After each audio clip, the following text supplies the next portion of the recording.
Hey guys, welcome to the homestead where we live, learn, and create on our 1 acre out in the country. I figure it's time to talk about the beef and dump truck.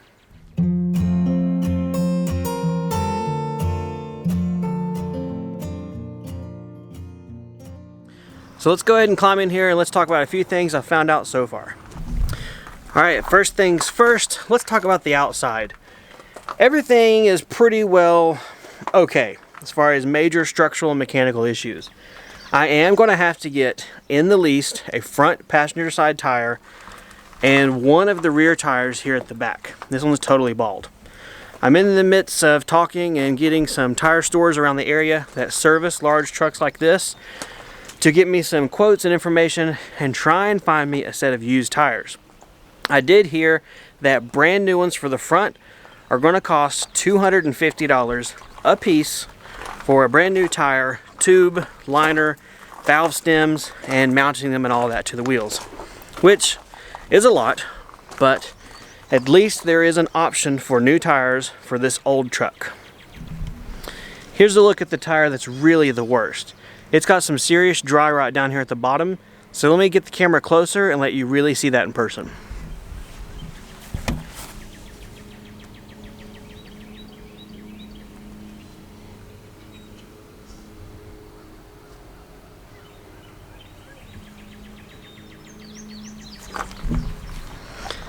So yeah, I'm really lucky and really thankful that Beef and Truck got me home for the 50 miles, didn't blow its tire and throw me off a mountain. Appreciate that. The other thing that needs to be fixed is the actual PTO pump that drives the lift mechanism for the bed. It's leaking down here from this little piece where the shaft from the engine drives the hydraulic pump. I still need to crawl under there and get the numbers of the actual pump itself, do some research, and find a seal kit. In the meantime, I've got the bed lifted as far as it will go, and I've got it blocked with 2 giant 6x6 beams to keep it from, 1, falling and killing me, which, you know, would kind of be a ruin to the day, and 2, to go ahead and at least get the bed up as far as it will, so that over time, if more drips out and leaks, I'm not just stuck with the bed not lifting at all. I'm still doing some more research to see if, once the seal is done, if I can fill the reservoir, which is actually the cylinder on this model truck, if I can fill it as I need to, like top it in there, pump it up, top it, pump it up, or if I have to somehow get this entire truck bed lifted up as far as it goes and then fill it up.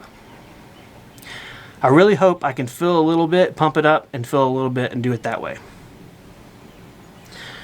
Everything else otherwise back here with the hydraulic system looks fine. The hoses don't really look rotten. They look fine. They're not really leaking. So that's good news. All right, let's go ahead and hop in the truck and we'll talk about a few more things inside.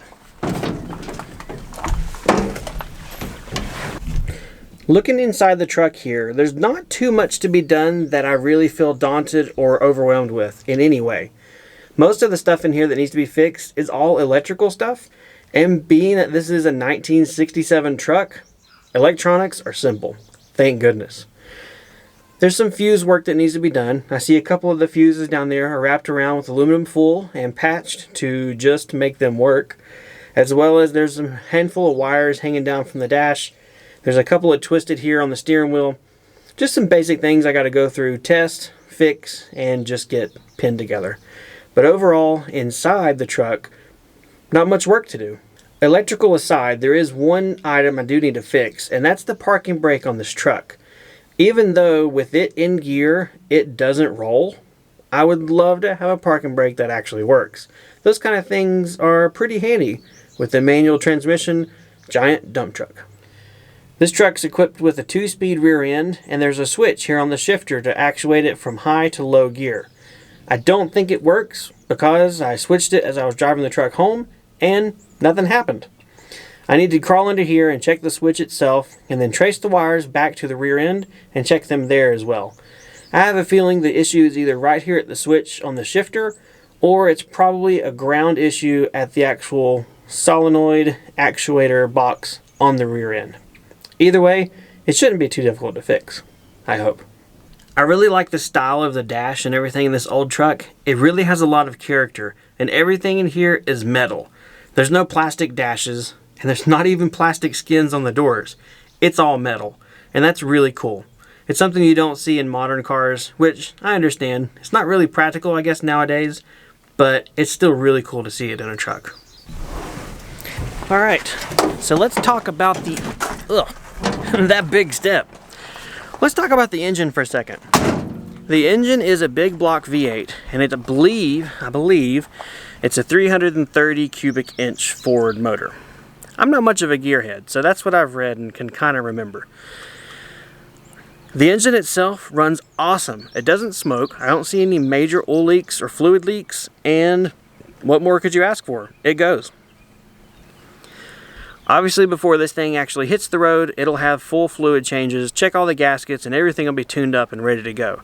But straight off the guy's farm property, mountains, whatever, and to the house, I don't have anything on my to-do list with the engine. I like it. Going back to the outside and looking at the dump bed itself, there's some small minor things I want to do. The lights on the bed don't work, need to be fixed and replaced. This conduit pipe that holds the wires for the lights needs to be stiffened up. This one's missing the lens totally. The mechanism that holds the bottom hinge of the bed needs to be adjusted and fixed.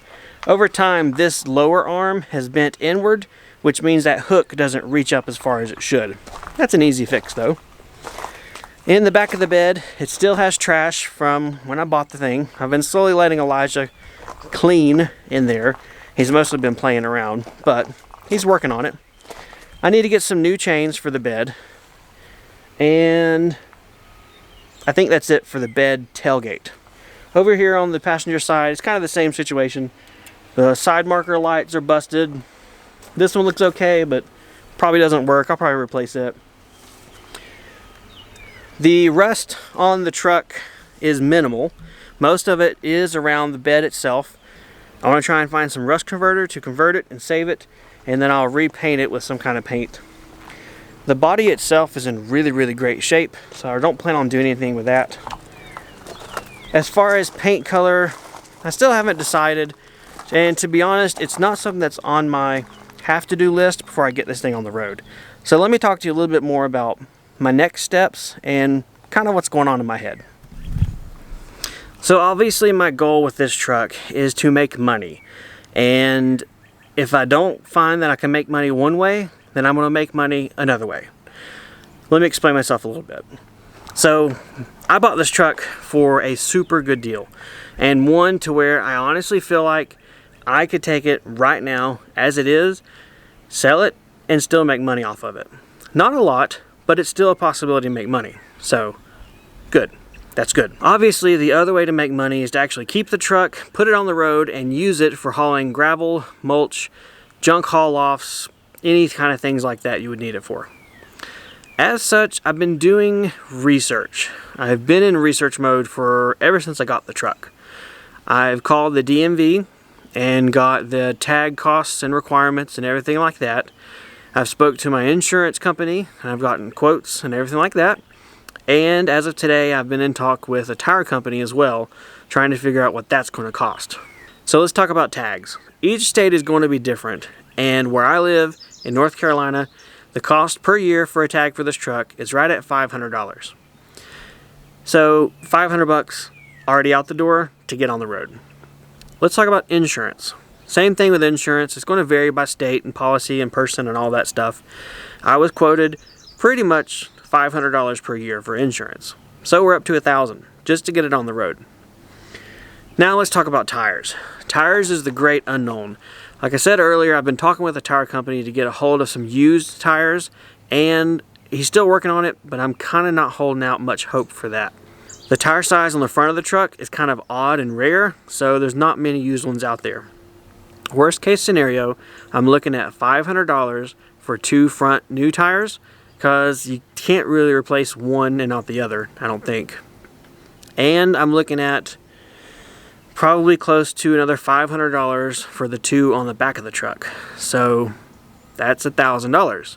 So it brings me up to $2,000 right offhand. I know it's going to cost me to get this thing on the road. That's a lot of money. That's as much as I paid for the truck. Now, $4,000 is not a lot of money when looking at a business startup. My main concern and worry is, once I got this thing on the road, there's no guarantee I'll make money off of it. It's going to be on my shoulders to advertise, find jobs, and make as much money as I can as fast as I can. It's not something I'm afraid that I can't personally or physically do. It's just, it adds to the stress. It adds to the risk factor of the project. So, as of right now, I'm still not sure where I'm going with this. I'm still in research mode, obviously. If the guy with the tires finds a couple for $50, $60 a piece, that would be awesome. That would sway me in the direction of putting this thing on the road. But at the same time, I've got to be careful and not use up what money we have in savings to just get this on the road. I want to go slow at this, and I want to try and make the money to put this thing on the road a little at a time and not draw anything from our savings. So, I think that's it. I think that's where I'm at with the truck and everything. If you've got any questions about anything I've talked about, leave me a comment below. I'd love to hear from you guys. And, yeah. Otherwise, we'll see you next time on the homestead.